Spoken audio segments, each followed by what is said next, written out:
पवन भाई का संदेश आया है कबूतर द्वारा दूत से। पवन भाई का संदेश है, मतलब फोन से, कि ज्योति जी के तरफ से बबीता सिंह और मेरी तरफ से आप दोनों हम दोनों की बहनें हैं। आप लोग बैठिए, जो निर्णय लेना है लीजिए और हम उसे मान्य मानेंगे। कल रात को लगभग 1:30 बजे से 2:30 बजे के बीच में काफी बातें हुई हमारी। ऋतिक से भी बातें हुई, विशाल से भी बातें हुई और पवन भाई से भी बातें हुई, ऋतिक भाई के मोबाइल से। सारी चीजें अपनी जगह सही हैं। जो हो रहा है उसे भी हमें कोई गुरेज नहीं। जब कोई औरत तड़पती है, बिलखती है, तो उसके दुख सड़क पे आते हैं, तो कोई बात नहीं, उस पे भी हमें कोई वक्तव्य नहीं देना। लेकिन अभी मैं ये संदेश लेके आई हूं कि पवन भाई जो हैं ज्योति जी की बहन बबीता सिंह को ढूंढ रहे हैं। कहां हैं बबीता सिंह जी? आपकी चुप्पी क्यों लगी है अभी तक? हम आपसे सवाल पूछते हैं। याद कीजिए वो वक्त जब आपने कहा था कि ज्योति मेरी बहन है, तो अब आप बहन की हक की बात क्यों नहीं कर रही हैं? पूरे के पूरे सिनेरियो में आपकी बोलती क्यों बंद है?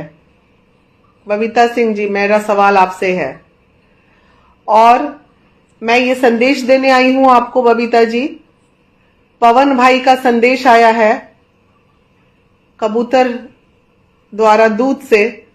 पवन भाई का संदेश है, मतलब फोन से, कि ज्योति जी के तरफ से बबीता सिंह और मेरी तरफ से आप दोनों हम दोनों की बहनें हैं। आप लोग बैठिए, जो निर्णय लेना है लीजिए और हम उसे मान्य मानेंगे, लेकिन निर्णय एमिकेबल होना चाहिए। तो बबीता जी, मैं आपको ये बताने आई हूं और रात को लगभग 1:30 से 2 के बीच में मैंने ज्योति को भी फोन किया कॉन्फ्रेंस में लेने के लिए। मैंने बबीता जी को भी फोन किया कॉन्फ्रेंस में लेने के लिए। मैंने सबको फोन किया, लेकिन शायद रात काफी थी तो सब सो गए होंगे। फिर मॉर्निंग में मैंने ऋतिक से बात की, कॉन्फ्रेंस में लिया बबीता को और सारी बातें बबीता जी और सारी चीजों, पवन भाई वहीं मतलब उनकी भी आवाजें आ रही थी। जितनी बातें रात को 2-2:30 बजे के करीब हुई हैं, वो सारी बातें बबीता जी को बता दी गई हैं। अब ले दे के मामला ये है कि सोशल मीडिया का जमाना है, इसलिए न्यायालय कम और सोशल मीडिया ज्यादा आजकल न्याय दिला रहा है लोगों को, या न्याय नहीं दिला रहा है लोगों को। आज हमारी ज्योति भाभी भी, उन्हें ये लग रहा है कि सोशल मीडिया से हमें न्याय मिल जाएगा। तो डेफिनेटली आपने जो इतना सोशल मीडिया पे चीजें हुई हैं, उसके बाद ही तो एक पेज पे बातें आ रही हैं। कल सुधीर जी से मुलाकात हुई हमारी, कल उनसे बात हुई, उधर बात हुई, उधर बात हुई। जो एक निर्णय लेना चाहिए, उस निर्णय पे जो ऊपर के बुद्धिजीवी लोग बैठे हैं, मतलब बुद्धिजीवी, मैं अपने आप को भी कह रही हूं बुद्धिजीवी लोगों का क्या काम है कि अगर कोई चीज खराब हो रही है समाज के लिए, तो उसका एमिकेबल सॉल्यूशन क्या होगा, उस पे बात होनी चाहिए। आज ज्योति को न्याय कैसे मिलेगा, उस पे बात होनी चाहिए।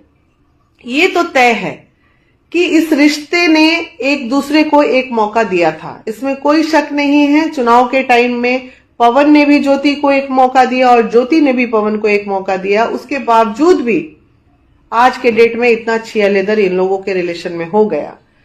तो दोनों ने एक दूसरे को इस रिश्ते में एक मौका दिया, और उसके बाद भी अगर आप लोगों का मेंटल मैच नहीं हो रहा है, तो आप, जैसे कि बबीता जी का कहना है कि अगर आप मेरी बहन को नहीं रख सकते हैं, तो इज्जत से दरकिनार कीजिए, उसका अधिकार उसको दीजिए।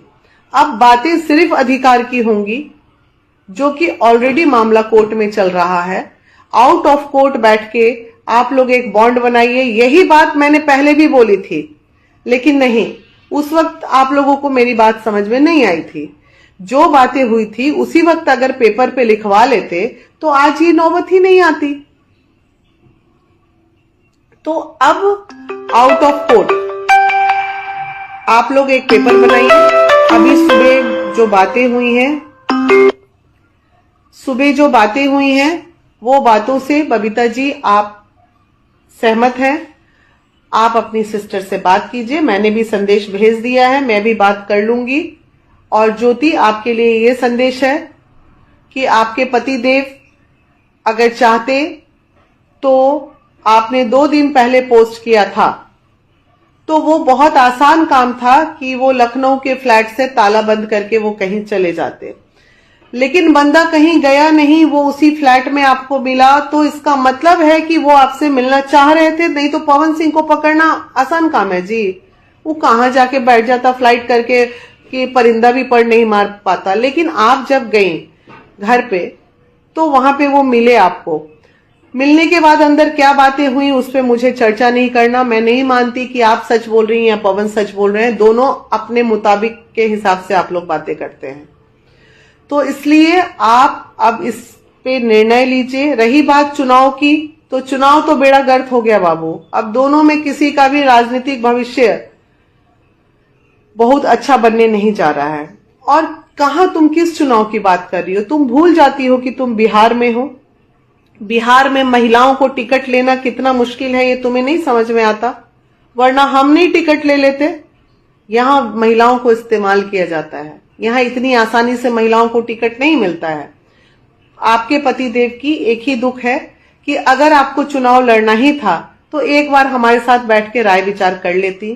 वो कहती कि अब आप जब मेरे जीवन में नहीं रहेंगे तो हमको मन है कि चुनाव लड़ते, तो थोड़ा आप मेरे को सपोर्ट कीजिए। तो उनका कहना है कि मैं जरूर सपोर्ट करता।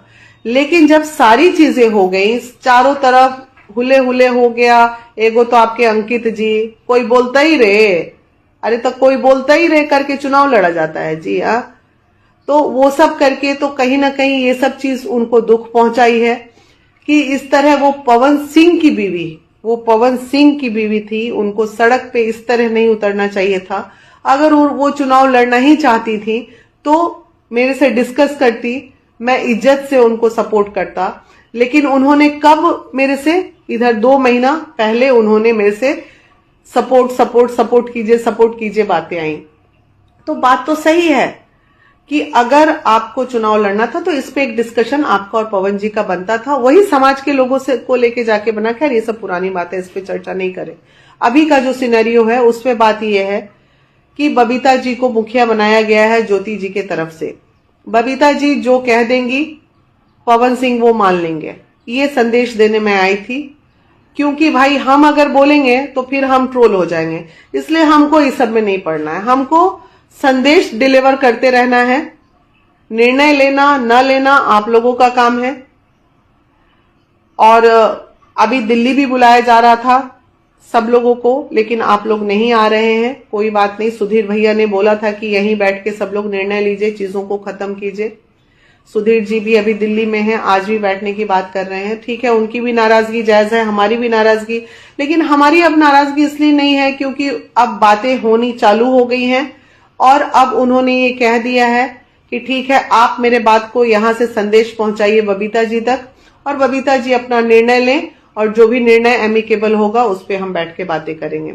लेकिन सोशल मीडिया पे इसलिए बोलना जरूरी है क्योंकि भाभी जी हमारी सोशल मीडिया की भाषा समझती हैं। हमारी भाभी जी को सोशल मीडिया से ही सब चीज करना है। इसलिए भाभी जी, ज्योति भाभी, आपने रात को फोन नहीं उठाया, नहीं तो आपके पति देव से हम कॉन्फ्रेंस में बात भी हो रही थी, करा देते। उनका कहना है कि इन्होंने कोई फोन नहीं किया है 4-5 दिन पहले। आप हमारा मोबाइल चेक कर सकते हैं, वैसे भी पवन सिंह का मोबाइल ऑफ रहता है। कौन सच बोल रहा है कौन झूठ बोल रहा है इस मुद्दे पे हमें नहीं जाना है। हमें सिर्फ इस पे जाना है कि आप लोगों के ये जो रायता समाज में फैल रहा है और तथाकथित समाज सेवी जो पुरुष वर्ग, महिलाओं की मैं बात नहीं कर रही हूं क्योंकि महिलाओं को थोड़ा खराब लग रहा है कि ये सब चीजें नहीं होनी चाहिए।